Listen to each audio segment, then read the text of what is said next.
This is Carl at National RV Detroit, and I'm going to show you some of the features of this 2005 Cardinal fifth wheel.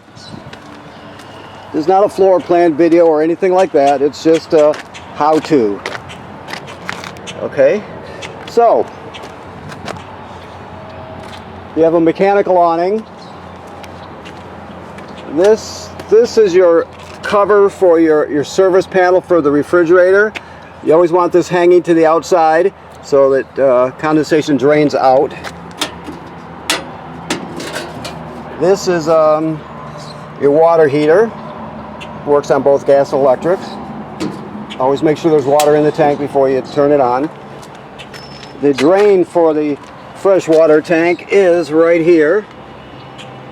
There is water in the freshwater tank right now because we just prepped it, so keep that in mind. Pass-through basement. Obviously you got a LP tank behind there. You got a deep cycle marine battery in the front compartment. And there's another LP tank there. Alright, so this is your water pump here. And this is a canister for a water filter if you want to add a water filter in there. This line here is for winterizing. Right now this trailer is de-winterized. There's no antifreeze in the system. It's filled with fresh water right now, so it's good to go. Okay, that's of course your water pump. There's a dump hose and a adapter for the power cord. Outside shower / sprayer. This is a black tank flush here, so after you dump your black tank, toilet water and waste, you can put the hose at the dump station on there, turn it on. Always keep the black tank valve open when you're doing that, and then just turn on the water and spray out the inside of your tank and clean it out really well. Alright? So, you have a 50 amp power cord. This is a 50 amp system. We give you the reducers to reduce it down. We're still cleaning right now, by the way, just so you can see it's dirty, but I'm just doing this video to get it taken care of. So your city water hookup is right there, right? Just hook the hose on there, you're all set. Now if you're camping someplace where there's not city water hookup, you can pre-fill your fresh water tank right here and use the onboard pump.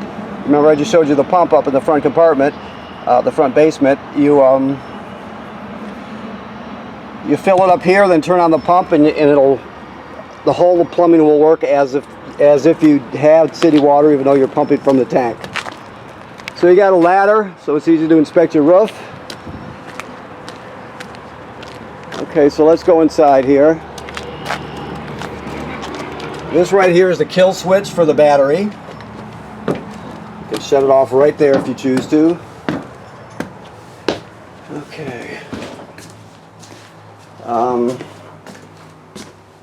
Your range is very simple. This is the sparker here. So the gas is not turned on right now. So basically you're just going to turn it to light and then spark it, and the burners will light. The oven you have to light with a grill lighter. There's a pilot light back all the way at the back there on the bottom of the back. So you go to pilot light, depress it, keep it depressed, then light the pilot light with your other hand with a grill lighter with a long neck. Hold it for 10 seconds after it lights, and then you go to operating temperature, of course. But when you shut it off, the flame goes out, but so does the pilot light. So you have to relight the pilot light each time you use the oven. Microwave, range hood vent. The TV I took off just because it was such a tight fit between here and there that it was getting bound up, so I set it on the bed over there. The TV works fine. It just I was afraid it would get damaged, so that's why I did that. You have a fireplace here. Now the fireplace is a space heater, so you'll be able to heat the trailer to some extent with it.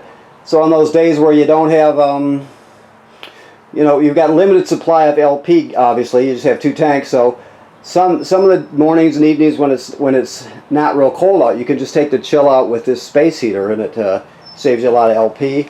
You have some sound here. Okay, now your refrigerator is a gas absorption refrigerator, so it works on 110 AC. It also works on LP gas. So the way to run it is on auto. So when I turn it on, you can see that's on auto right there. Hopefully you can see that. Auto means electric, so it always seeks out electricity, 110 AC.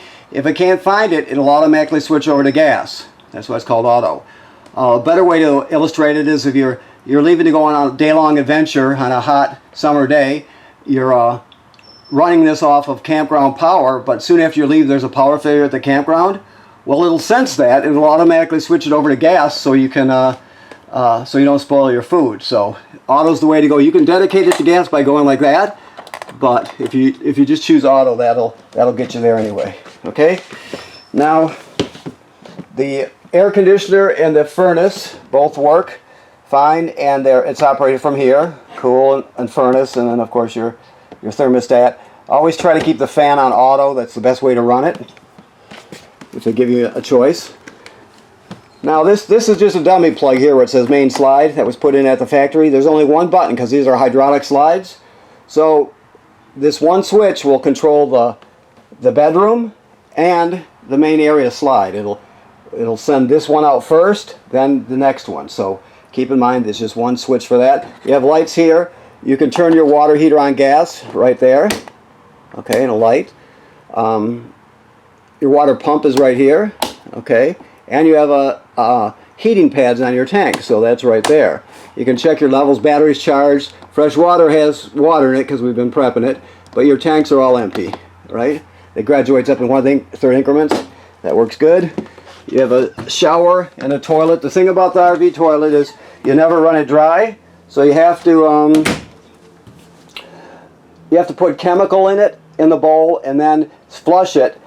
And let water, just stand on the pedal, let water rush into or flow into the tank below.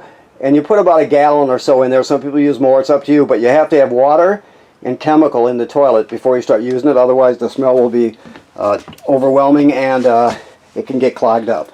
Okay, you have a shower here. Some TV hookups here, of course. And up front here you have just have wardrobe storage. Okay. There is storage underneath the bed. Alright, so let me walk back through here, see if I forgot anything.